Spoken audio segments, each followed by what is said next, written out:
on what you've gone for. For now, though, let's move on to another match. Manchester United against Aston Villa. Let's hear from Ole Gunnar Solskjaer and Dean Smith. It's important the first, say, 2 months until this international break that you've not given teams a head start. And so far, 13 points. That's a decent return. We've scored quite a few goals. Still things to work on, definitely, we know that, and there'll be bigger challenges ahead. But we've laid a bit of a foundation to build the momentum, and of course that's what we hope to do against Aston Villa. They started with the first game was a defeat, of course, but then they've really hit form, and I think they've deserved more points than what they've got. I've seen David De Gea's interview this morning, and they've got title aspirations, and a club like Manchester United should have. They've just brought in Ronaldo, Varane this summer, Sancho. So, and that's to add to a glittering squad already. So, it's a massive club with a massive history, and they're going to be pushing to try and challenge the likes of Liverpool, Manchester City and Chelsea, and our job is to go there and again go toe-to-toe like we did with Chelsea. It's another lunchtime game in the UK at Old Trafford, Manchester United against Aston Villa. And we talked about that League Cup defeat for United in the week against West Ham, Jolyon. How can that affect the momentum as they come into the league? Because they're still unbeaten in the league. It's all going rosy in the league, but can that affect momentum? I don't think it will. It can, but I don't think it will. Players are really good at forgetting negative results, especially when they're in other competitions. And especially, again, it's going to be a totally different team, but they should be title contenders. They should be thinking they can win it. And he scores goals like when there's not even a chance on. But we were just speaking there, me and Matt, and I'm not sure they're able to rely on their defensive side of their game yet. I think they've kept one clean sheet so far this season. So. Why is that when they've just brought in Varane? Is it just taking a bit of time for it to all settle and gel together? Yeah. Because when you look at that back four on paper, Aaron Wan-Bissaka, Luke Shaw, Harry Maguire, Raphael Varane, that's a pretty solid defence. Yeah, I mean, I think we've just spoken about two teams and how strong their midfield play is. And I think that can have a big impact on the back four. You can sign the best centre, you can have the best centre-back pairing, but it's such a package. And you look at Chelsea, you look at the role that Jorginho and Kante play, or Kovacic, how he gets after the ball, the decision-making, all of that, the possession that City will keep. They very rarely give the ball away in poor areas of the pitch. And I think all that adds up. And have United nailed that area of the pitch? Not for me. Yeah. I don't think it's at the level of the rest of the team, for sure. I completely agree. That if you think about when City don't win matches, or like the Southampton game, it's up and down. Everyone's running all the time. That's what Pep doesn't like. Chelsea, obviously, they don't do that. They're very solid. I can think of 3 United games already that have been like that. Southampton, where they drew. Wolves, where they were quite lucky to win. And West Ham, where they were quite lucky to win. And Leeds. Yeah. Even though they won that game. But yeah, as you said, it's the style. And I think that's down to the manager. I don't think he's... I don't want to sound disrespectful, at the level of a Tuchel or a Pep in terms of having a philosophy that is that dominant. I just think it's more of we've got great players and we will get them out there and they will contribute to the outcome of the game. Is that what's winning Manchester United games at the moment, the fact they have such world-class individuals?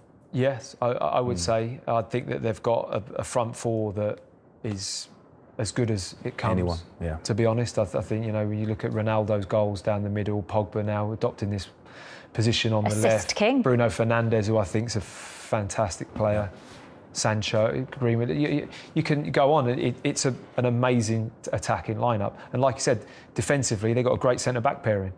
The goalkeeper's starting to find his form again. I think it's been really struggling for 18 months, 2 years, David De Gea. But, I'm pleased to see him back in a bit better form and a bit more confidence. But, it's the midfield area for me that I don't think that they're quite in that place. Could that cost them the title then, not having that player? Yeah, I don't think they will win it, which is crazy. And you just had the table up there, and they've got the same points as Chelsea and Liverpool. And we talked about Chelsea being so good and so formidable, and we will talk about Liverpool being the same. I know I will. I still talk about City being better, even though they're worse off in the table. But it's just about feeling. We mentioned those games where they won, but it could have gone the other way. I don't think you can sustain that over a full season. Ronaldo will score them goals, but we've seen that already. Those goals aren't necessarily contributing to wins because you can't. in a way, papering over cracks. And I know that seems very harsh to say about a team who's got basically the same record as two great teams who are leading the table. But I don't think United will win the league anyway. And is it because of that? It's certainly a big reason. But also, like Jolien said, and it's harsh to say, but I don't think Solskjaer's is on the same level. He's still really good. Yeah. Because you don't last that long at a club like United with such expectations and such quality players. Yeah, I think he's exactly what they needed. They needed a culture change and a morale lift, and I think that is the best person for it. But in terms of the level of the other three coaches in that top four, the tactician level of it, phenomenal. Yeah, it's a different calibre. So despite what we've said about the quality that Manchester United have going forward, what have you made of Jadon Sancho's start to life at Old Trafford? I think it's been okay.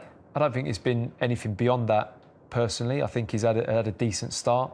You know, it does take the gloss off it when you sign Ronaldo. You know, you can look at it and go, well, why haven't we been talking that much about Sancho? I've barely spoken about Varane that much, but Ronaldo has almost stolen the limelight. And when you look at what he's done, rightly so.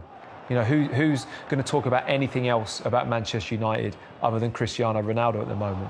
But I think Sancho will definitely play his part. His assist capability is fantastic. I think we've got to be patient in terms of analysing it too early. But I'll tell you what hasn't helped him. The Ronaldo signing means that Greenwood can't play up front and he plays on the right. And that is Sancho's best position for me. Like, they've talked about signing him for, 2 seasons, and they needed someone to fill in on the right. And they've brought him, and he hasn't played on the right yet. He's played on the left because of Ronaldo's come. So Greenwood has to stay on the left, on the right. So that's hindered him. But I think there's only one man you're going to talk about when you talk about United, because he's so dominant. I think Sancho's best position is on the right. Yeah. I think it's where he does his most damage. He's comfortable finding those passes, those assists, and he coming from that puts side. The ball in the box, which defenders don't like to defend crosses, and he's great at putting the ball in, especially on delivery. Yeah, that's where he got his most joy at Dortmund, didn't he, playing there? What about in goal for Manchester United? It's been here for Dean Henderson, and then it's been David De Gea. Is it now David De Gea?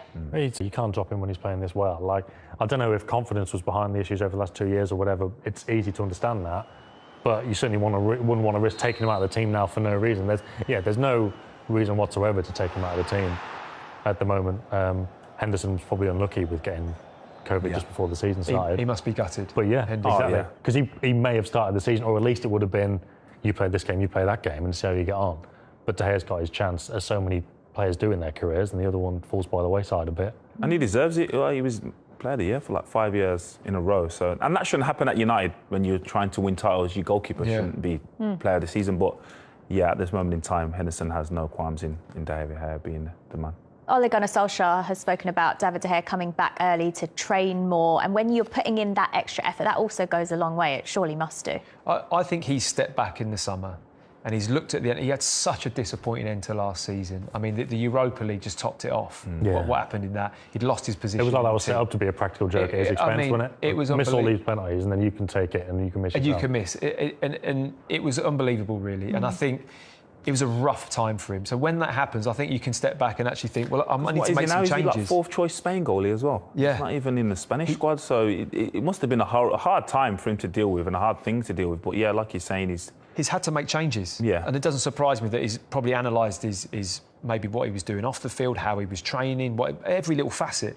And he's looked at it, and it doesn't surprise me that somebody said he's in at training, he's working hard, because he realises that if you want to stay at the top, you have to, and it's no different for him. Can I just jump in with a question in terms of, because whenever a player has a bit of a revival like that in the media, we've actually got an article on De Gea in The Athletic today, and it's about, he came back slightly early for training and did a load of physical work. But are we too quick in the media to say, he must have changed this? If you ever just had like an upturn in form where you've been doing exactly the same thing, and because you wouldn't wait for it, would you? You would always change something. You always change. Going, wow, you think I need to change something, I need to improve something, work a little bit harder in one area, and then that's what happens. Your fortunes change and you subconsciously think it may be because I'm doing this. So then you don't stop doing it, and you keep doing it forever.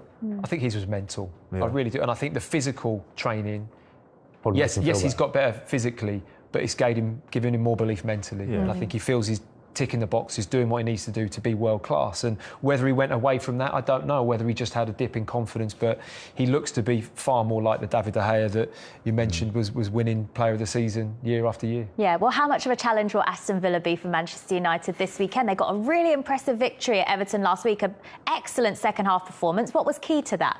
No, I think the energy that Villa showed in this game, and even against Chelsea, there was unfortunate enough the scoreline kind of flattered Chelsea a little bit, but Goalkeeper was very good in that game, wasn't he? Yeah, and again, I feel United style will suit Aston Villa. Energy, spaces for players to run into, and pace. And I think the players that they have now, it's not as predictable when you play Aston Villa. You're not just thinking, well, we nullify, we stop Aston Villa. That isn't the case anymore. They have a lot of threats in different areas. Do you agree with that, Matt? Yeah, I think fair play to replace a player that was important as Jack Grealish for a manager can be tricky. And I think that to make the team stronger isn't easy. And I think Villa may well have be on the way of doing that. I mean, it's a big shout because Grealish was such a huge player for them and everyone loved what he did and rightly so. But I think as a unit, it's interesting he went to a back three, didn't he? Yeah. He played a back three. I think it made sense though. Centre-back partnership's been good. Yeah, well, it hasn't. It's been okay. There's been conceded mistakes. 7 goals this season. Is that an area of concern you think Villa would have? Because last year the goalkeeper was excellent, but conceding 7 already, probably not. Yeah, that's maybe the thing. Villa fans And he's expect. brought Axel in, so he's not coming to not play. And Mings is obviously Mings. But for me, Konza is their most comfortable defender. I think he's their best defender. So it makes sense for them to change it. And again, it suits more of their players.